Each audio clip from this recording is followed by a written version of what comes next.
Thanks for staying with us. You're still on to Good Morning Nigeria on the network service of the NTA. Up next is newspaper review.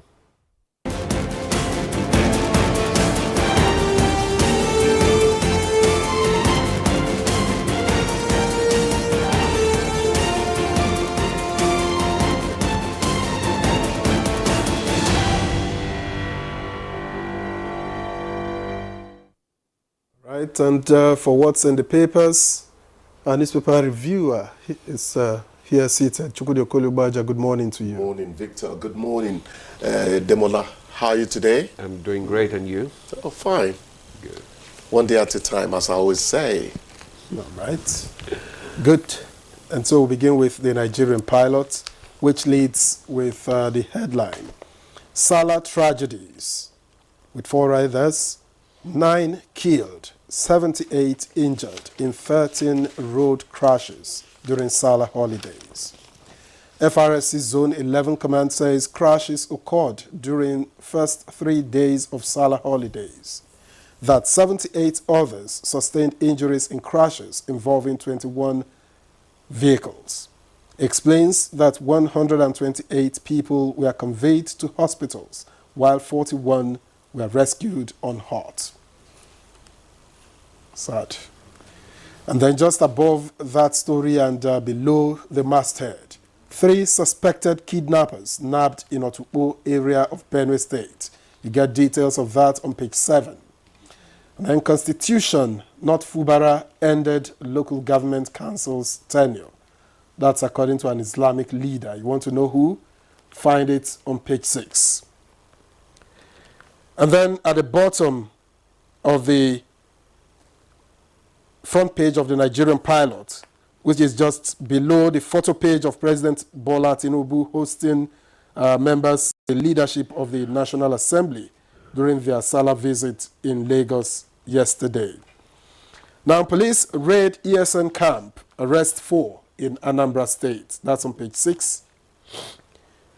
Insecurity. Kogi government bans all forms of procession in Kotonkafe environs.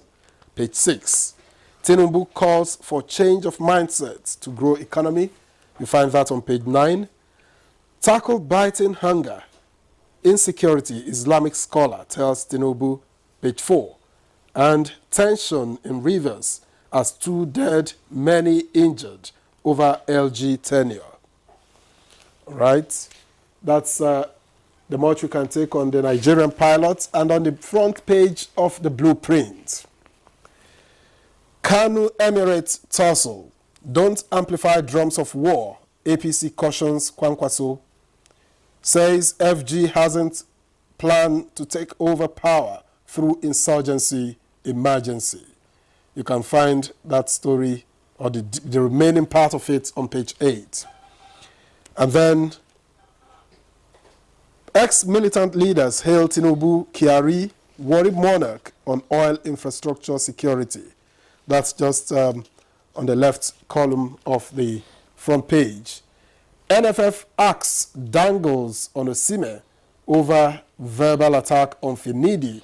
That story is on page 32.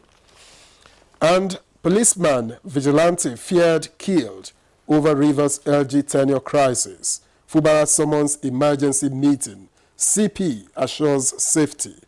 That one is on page 8. I think we can rest it here. Ademola.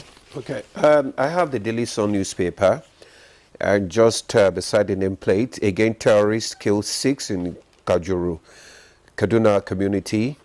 Tinubu Governor Sani have abandoned us, residents decry. The details of that story can be found on page 5.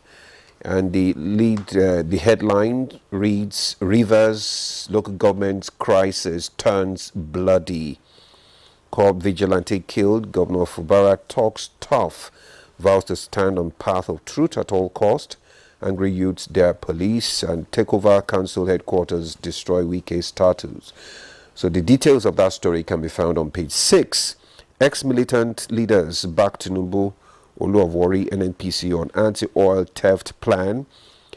And that story, it's on page 8. Soldiers kill self in front of military base. The details of that story can be found on page 5. Be prepared for unexpected in food safety emergencies. NAFDA tells Nigerians. Details on page 8. And Nigeria spends $600 million annually on palm oil importation. That story can be found on page 2. Chooks. Thank you, Demola. The president is warning against real tract vandalism, stealing of electric cables. And he's telling us that what is happening now is good economics in very harsh times. It's not going to last forever. And the tone is that even harsh times don't justify criminality. You don't destroy your own infrastructure. And if some of us think, because we are free to challenge the president when we think we have something worth listening to, you must out with it.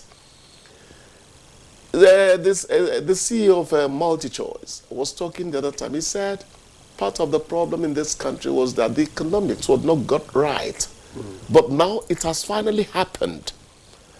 But that the vagaries in the price of the naira to the dollar and all that is causing what made them go up and all that. So he's receiving authentication of his claim of good economics by even somebody who is not in government.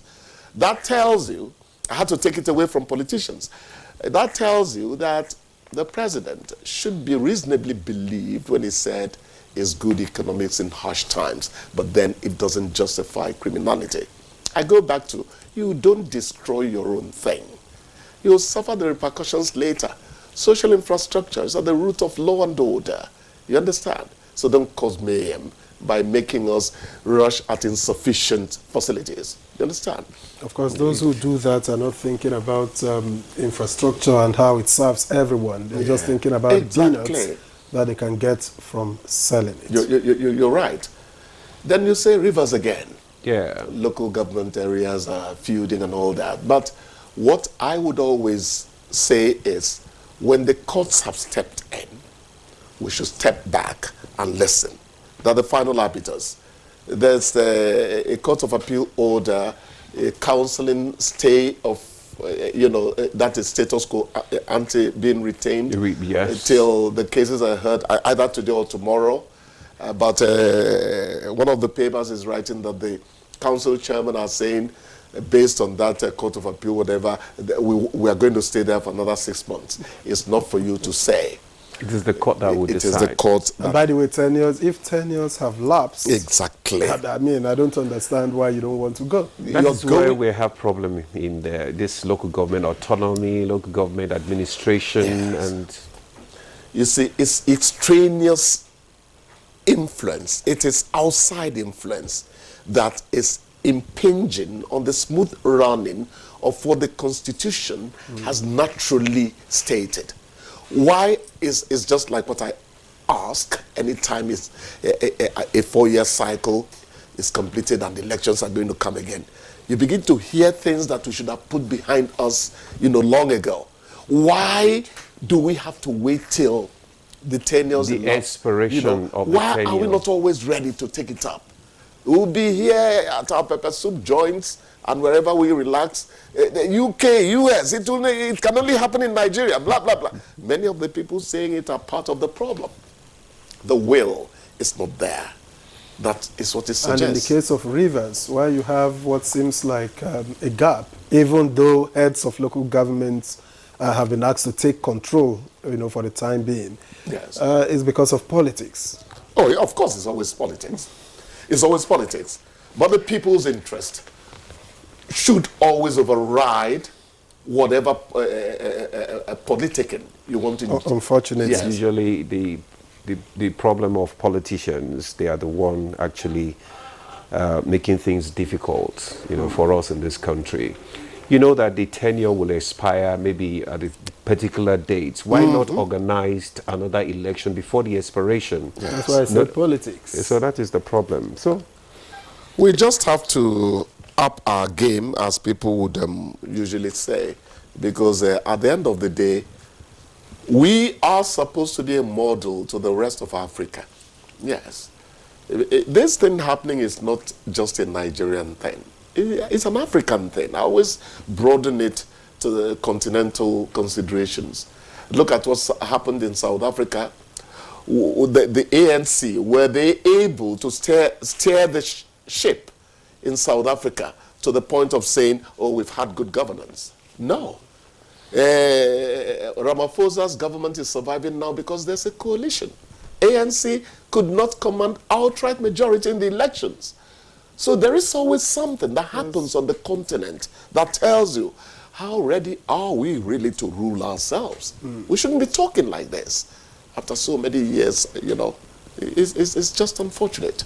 Indeed. A pity there that there were some tragedies, you know, during the Salah and all that. I just pray that another one is reported in Kaduna, in Kajuru. 6 people killed. And it's really unfortunate. Kajuru again. You remember the kidnap terrorist attacks. Case. It's not how we should go as a people. I don't think that we are doing the best we can to avert some of these things. I don't think so at all. Now, NAFDAC is warning that we should be prepared for unexpected in food safety emergencies. NAFDAC tells Nigerians. Food what? Safety emergencies. Okay, that is how the Sun, that's what you have there, is couching it.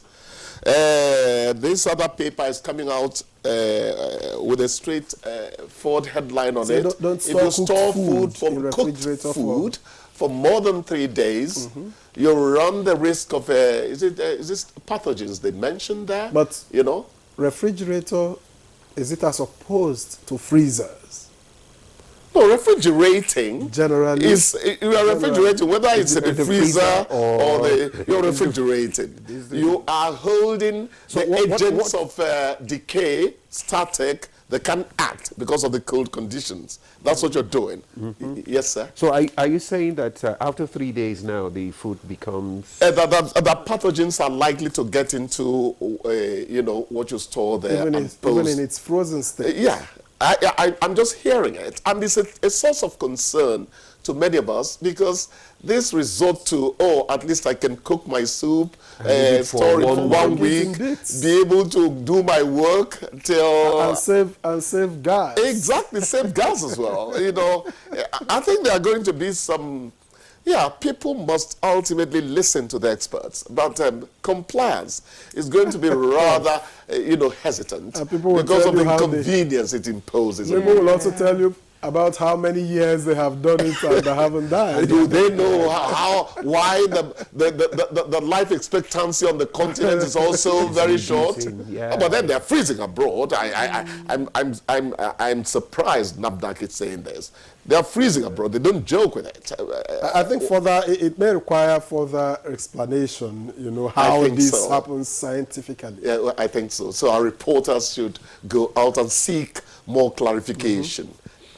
NAFDAC should come up with more clarification, actually. They should explain to the public what they mean by this. Yeah. Anyway. The agency has spoken. If I were you, I'm going to now go to the experts. Yeah, of course, NAFDAC works with experts. Yeah. It's the experts that are informing them. But for you to do a proper story, you now broaden out to get professors. They should create more awareness on this. Exactly, that's what I mean, actually. All right, thank you, Chooks.